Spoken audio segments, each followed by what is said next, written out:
Episode 84. Big Trouble, Little Ninjago. Hey everyone, so this is my review of LEGO Ninjago episode 84. And it is a very, very interesting one. Alright, it is the season finale of Ninjago season 8. And I will say, this is a very different finale than we've seen in Ninjago before. At the start, alright, I'm just going to say this now. This episode, it finally had the bad guys have a victory, if you know what I mean. Now, as we know, Ninjago season finales have had, the ninja, they win in the end, they defeat the bad guy, right? It's how it's been every season. The past few seasons now, it's been a whole new villain and everything like that. Every season, it's been very interesting. And I will say I like that concept, but I also like this concept, where the bad guys win, and the entire plot line and the story will now continue on with season 9. That's very interesting. That's what something like a lot of normal shows do. That's something a lot of normal shows do. And, it's going to be very interesting to see what happens next. But, okay, to start off, I'm going to go through some of my, main highlights that I liked of Ninjago episode 84. So, to start off is Baby Woo. I never really thought I'd like this concept because it's really, really bizarre. But, the Baby Woo is such an interesting thing to view because, we know it's Woo. He has this knowledge, locked inside. He's slowly regaining this understanding. And especially with his understanding of Garmadon is there. Lord Garmadon is back and his brother is coming. And he knows his brother is coming. And it's very interesting to see. I mean, especially since Garmadon is after him and he knows. It's a very interesting concept. And I wonder how long it's going to take for Garmadon or Woo to come back and fully grow back to the Woo we know. But, young Woo is a very interesting concept. We'll have to see how far it goes here and how long it takes for him to come back. But, very interesting concept. Now, Lord Garmadon. We saw him return in the last episode. Or should I say Emperor Garmadon. I guess that's what they're calling him in this. But it's Lord Garmadon. He is back. And, it's a very different character than we've seen for Lord Garmadon before. He's kind of more like this beast and this pure evil form. So there's not really much emotion that we saw last time with Lord Garmadon, especially within Season 2. Season 1 and 2 actually had a lot of emotion for Garmadon. But here, we see him, Harumi, and the Sons of Garmadon attack an innocent village.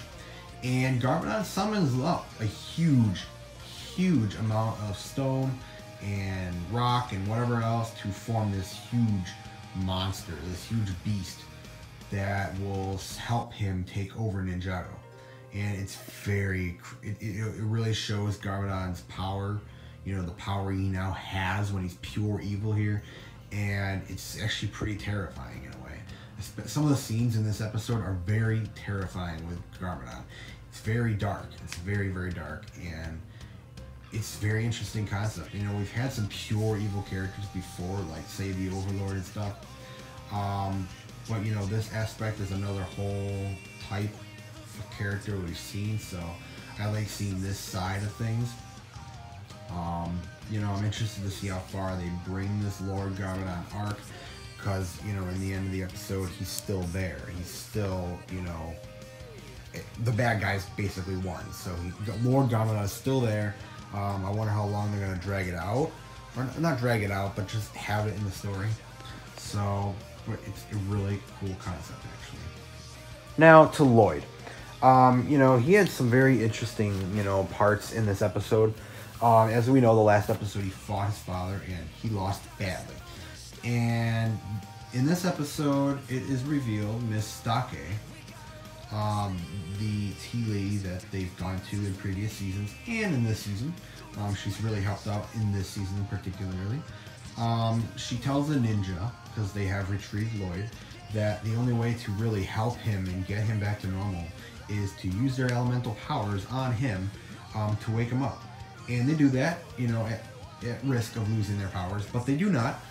And Lloyd does eventually wake up, and it's a very different, it's kind of interested to see Lloyd afterwards. So, very interesting scene there, and move on now. Now to the huge beast that Garmadon created.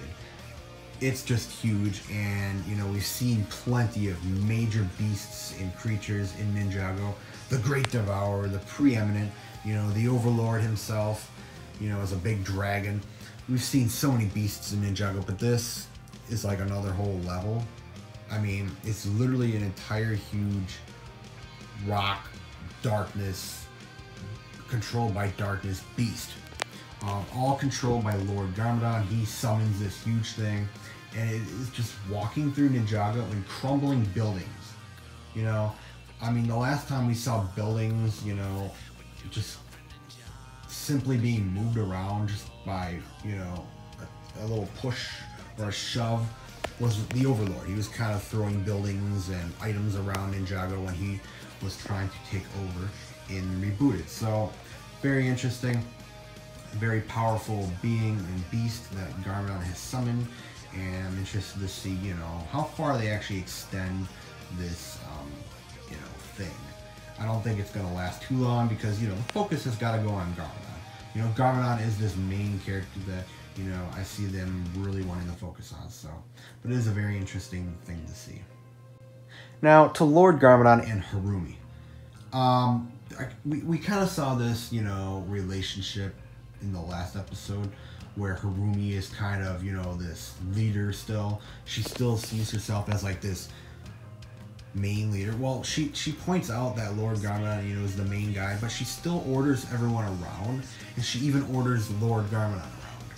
And, you know, it's an interesting concept, but it's an annoying concept. She really, okay, she is a very interesting character, but once Lord Garmadon came back, she really doesn't have much purpose. You know, that was the main goal for all the Sons of Garmadon. So now Lord Garmadon is the big main bad guy. And they're still not giving him this, you know, this screen time to become that. They started a little bit more in this episode, but Harumi is still kind of ordering him around. And, you know, I really don't like seeing that because Lord Garmadon is such a powerful, especially in this season, a very powerful character, very interesting character enough, you know, to go off on his own now. Harumi's kind of become this side villain conflict for Lloyd, so I guess she has that going for her in the show. But Lord Garmadon, he is supposed to be the big main bad guy right now, and Harumi is kind of, you know, just getting in the way. She's really getting annoying, in my personal opinion. She's kind of getting annoying, and I'd really like to see Lord Garmadon really step up here in future episodes. Now to the scene that I honestly thought was one of the darkest of this entire episode was Lord Garmadon walking down the hallway, the dark hallway here, in the hotel that Misako and Wu are staying in, from, you know, Dareth and stuff.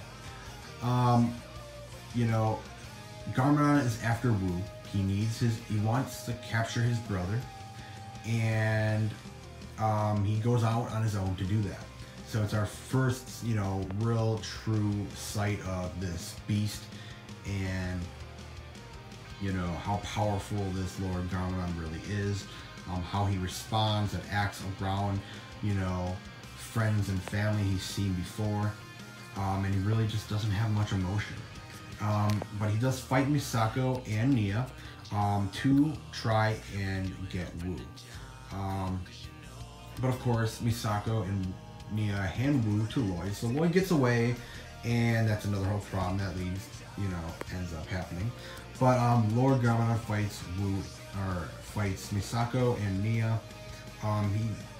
He's such a very strong character right now, and it's so interesting to see him so emotionless towards these characters he's interacted with before, because we do know it is him there.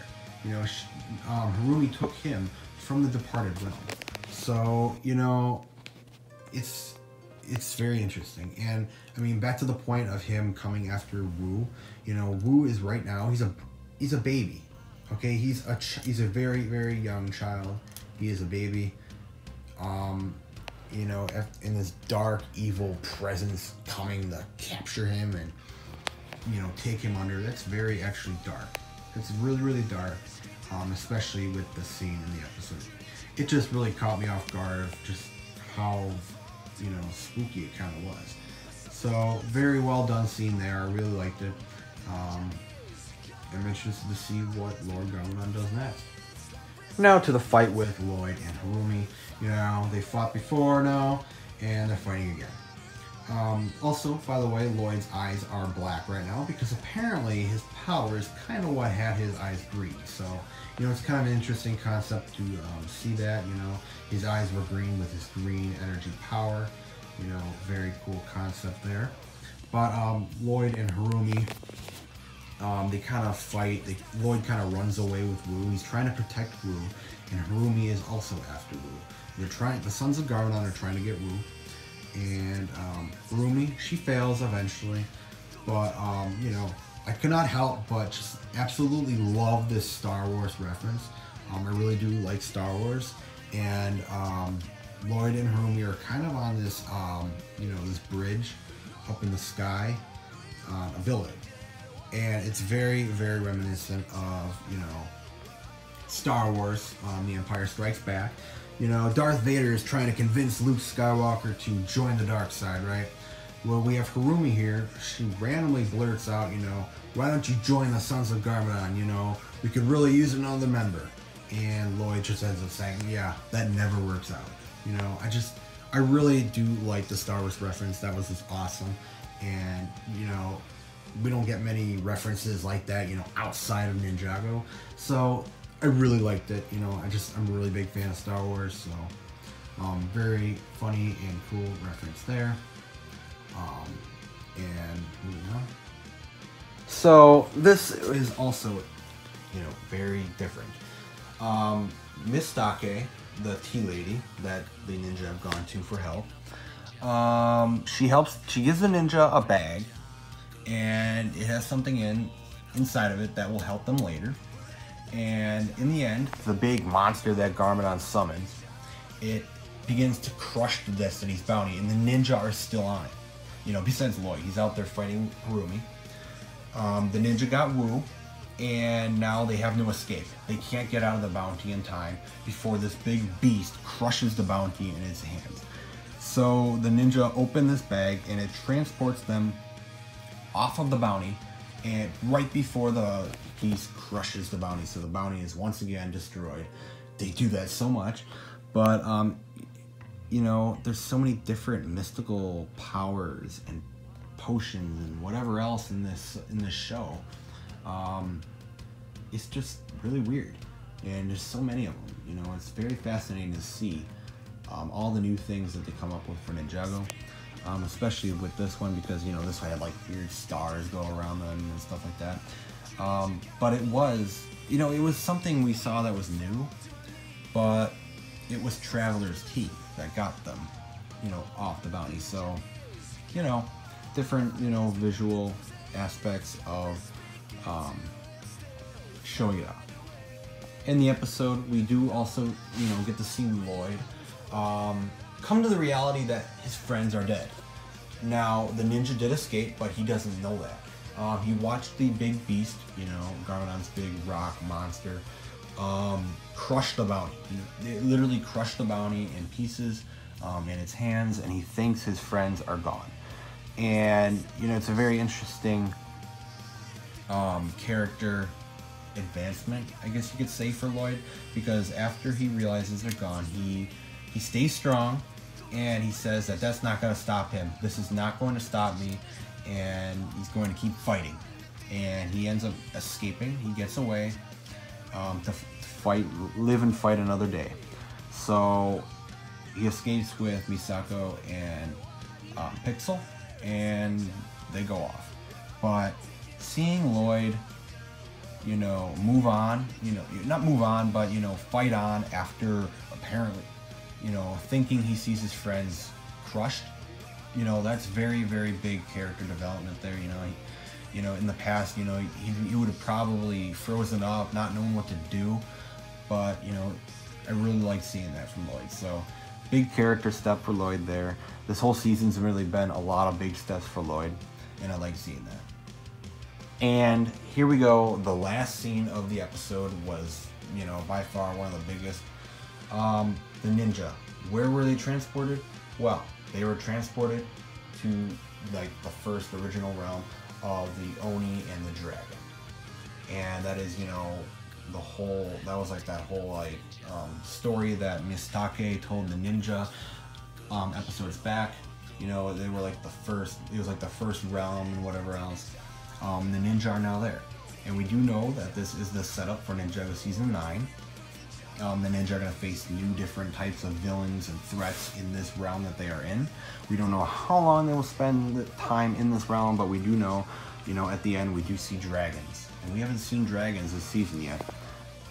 So it's very cool to see that again, especially since the ninja haven't really been using their elemental dragons anymore. And, you know, dragons have kind of faded in Ninjago until now. So we finally see some again, and I cannot wait to see what they do next. But Season 9, it seems to be a very, so far it seems like it may be a very fantasy, mystical type of season. And I really like that stuff. And I also really like the realistic stuff. Ninjago has recently really balanced that out a lot, like especially in Season 8. They balanced it out really, really well. So I can't wait to see what they do next, but that's my whole thoughts on Ninjago episode 84. You know, we're moving on here next season. We're through another season here, and it was a really great season. And I just cannot wait to see what's next. So what did you guys think of Ninjago episode 84? And see you guys in the next video.